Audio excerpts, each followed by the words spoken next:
Tetris and the rules. It's very interesting to hear the origins of Tetris in a different perspective than the movie.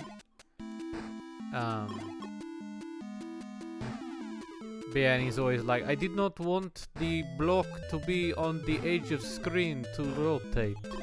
They make me change rule, and okay. And it's like, I want to listen to him all day, because, I don't know, he's just like talking about blocks, like.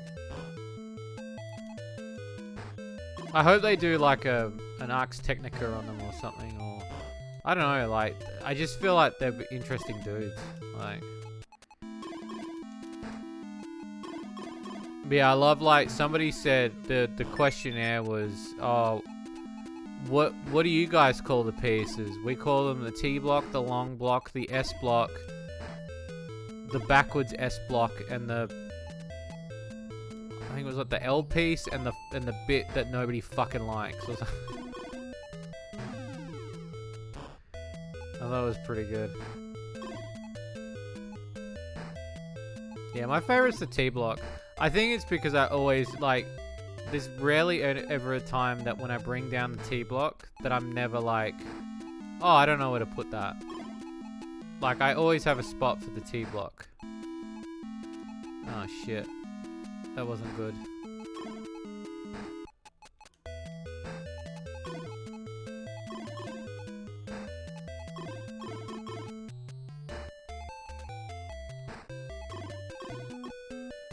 Did I save it?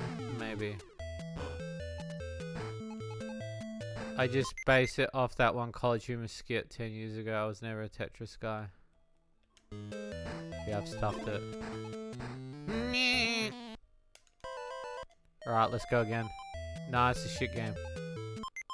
Can we reset that? Nah, you know what? I'm better than that. I'll do it with that block. Give me that block. I invented Tetris to get all the Russian women. It give me lot of pussy. Soviet Union have lots of secret agent pussy. So I invent Tetris to get some puss from the Kremlin. They tell me, Alexei, you can tell that I'm so tired today. I've actually been looking forward to playing Tetris for a while, actually. I love a good game of Tetris.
Okay.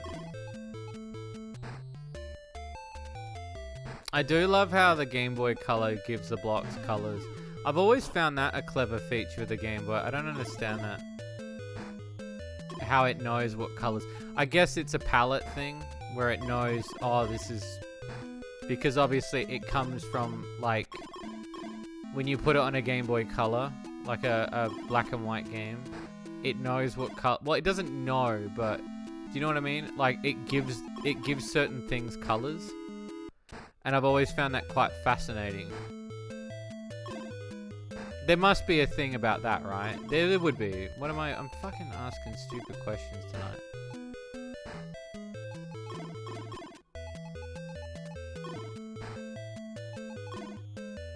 You had a nightmare.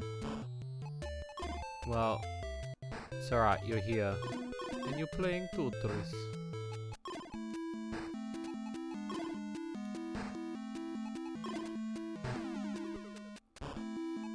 Look at that double line, baby!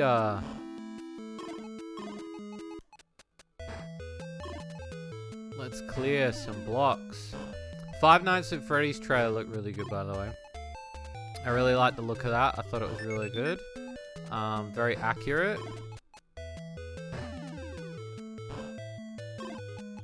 I mean, the trailer itself gave me exactly what I wanted. But at the same time, I'm kind of like, well, I mean, what else am I expecting? I don't know. At least it didn't go in the direction that I thought it was going to go in, which was too kiddie or, like, wasn't going to be faithful. But you can tell straight away that, like, I was like, holy shit, the animatronics look pretty much one for one. I think I know why they did that too, because there's already such a big line of toys for these damn things that they were just like, it's just easier for us to not redesign everything. And that makes a lot of sense on paper. I thought it was a bit weird that they did it with the Mario movie, but I can understand, I guess, Illumination wanted to kind of take a bit of liberty when it comes to designing Mario.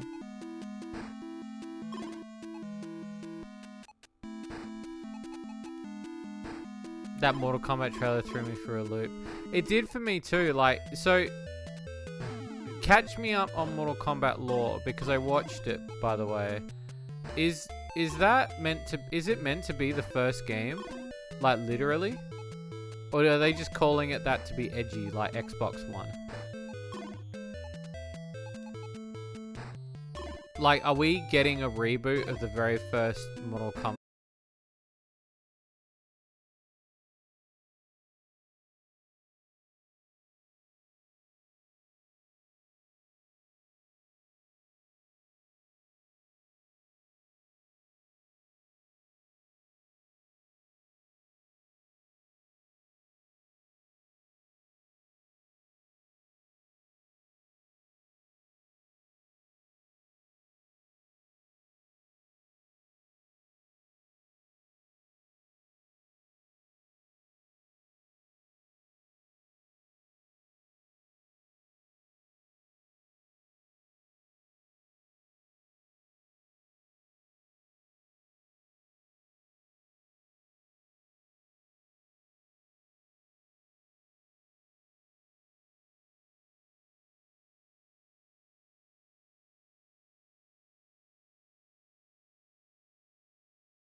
But if that... restarting the Mortal Kombat universe.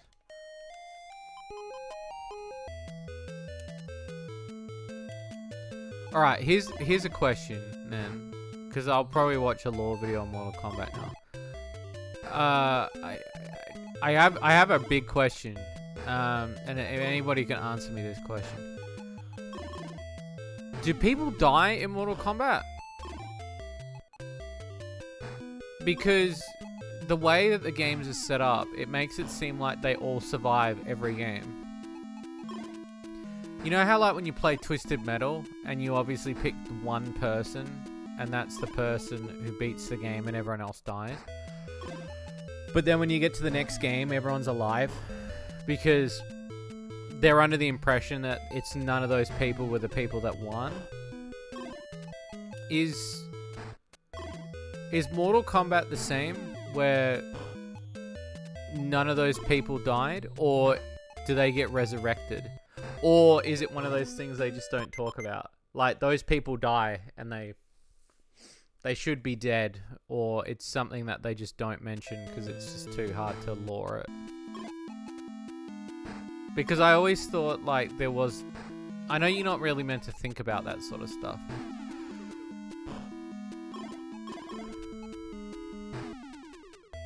I just assumed that,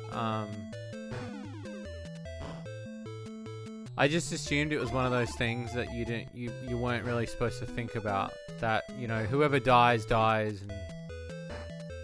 Because I remember, is it Sub-Zero? Like, Sub-Zero died for a brief period or whatever, or like Liu Kang. And he come back as a zombie or some shit. And then I was like, who dictates who dies in Mortal Kombat? Does that mean everybody can die in Mortal Kombat?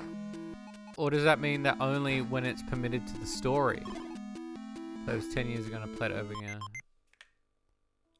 Oh. Because I don't understand, like... Because when you play Mortal Kombat and you kill somebody, I assume that person's dead. Unless, of course, they end up in, like, a realm somewhere where then it's like, oh, they get resurrected.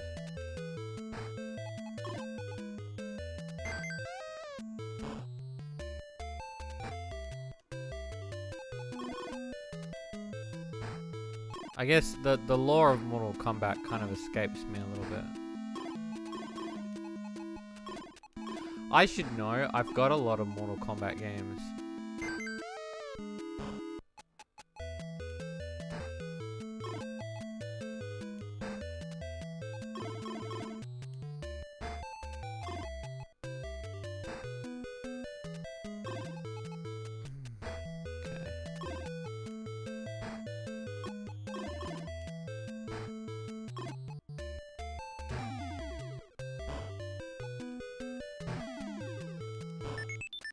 Okay.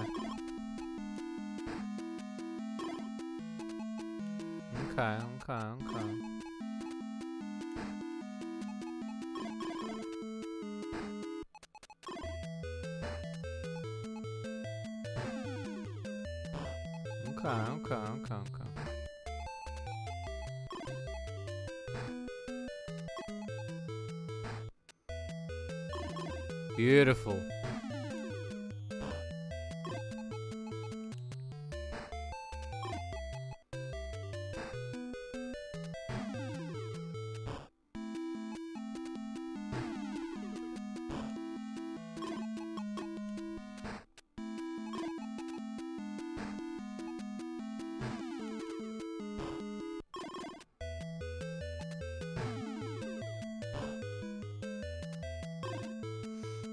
I don't know if I've got them all.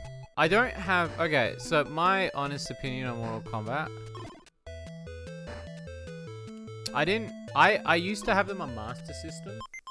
I ended up trading them to Oni, the dev who made Dandy Boy, because he wanted some Master System games. And we used to do, like... We used to do game trades with each other, where we would post games to each other all the time. He posted me my Game Gear, which I cherish that thing. And I posted in my copy of Mortal Kombat 1 and 2 on the Master System. It's a terrible port. It's fucking terrible. but it's really rare.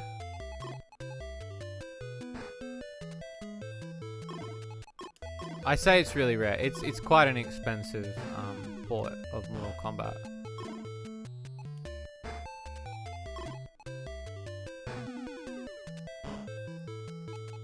You just don't see Mortal Kombat on the Master System.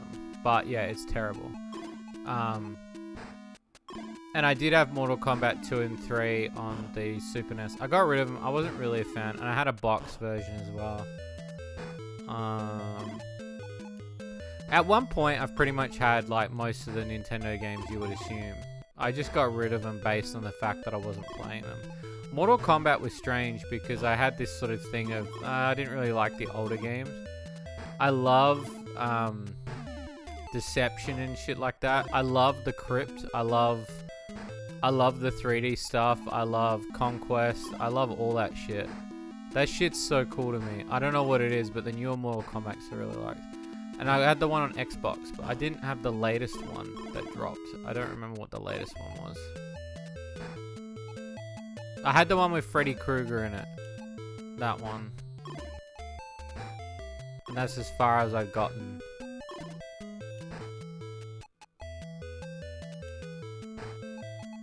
Shit. Give me this. Save me, T-Block.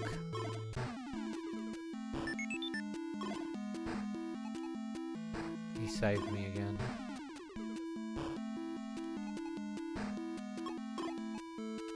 Split this once more.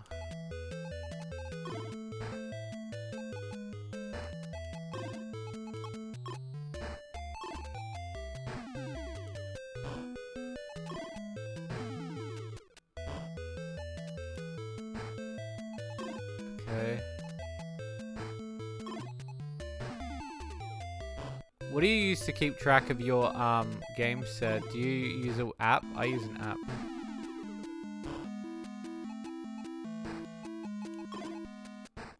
Shit!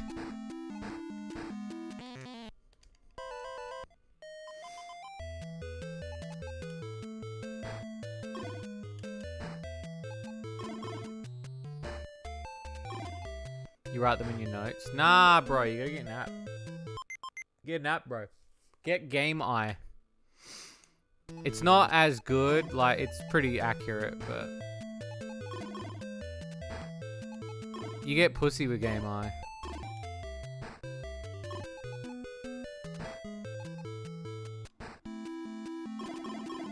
Oh, they've got a wishlist thing too.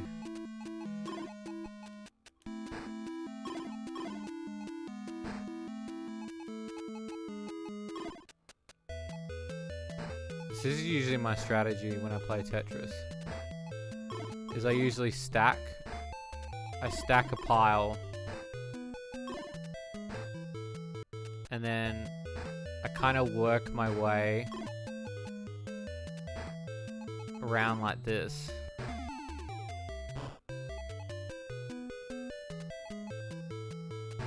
Sometimes.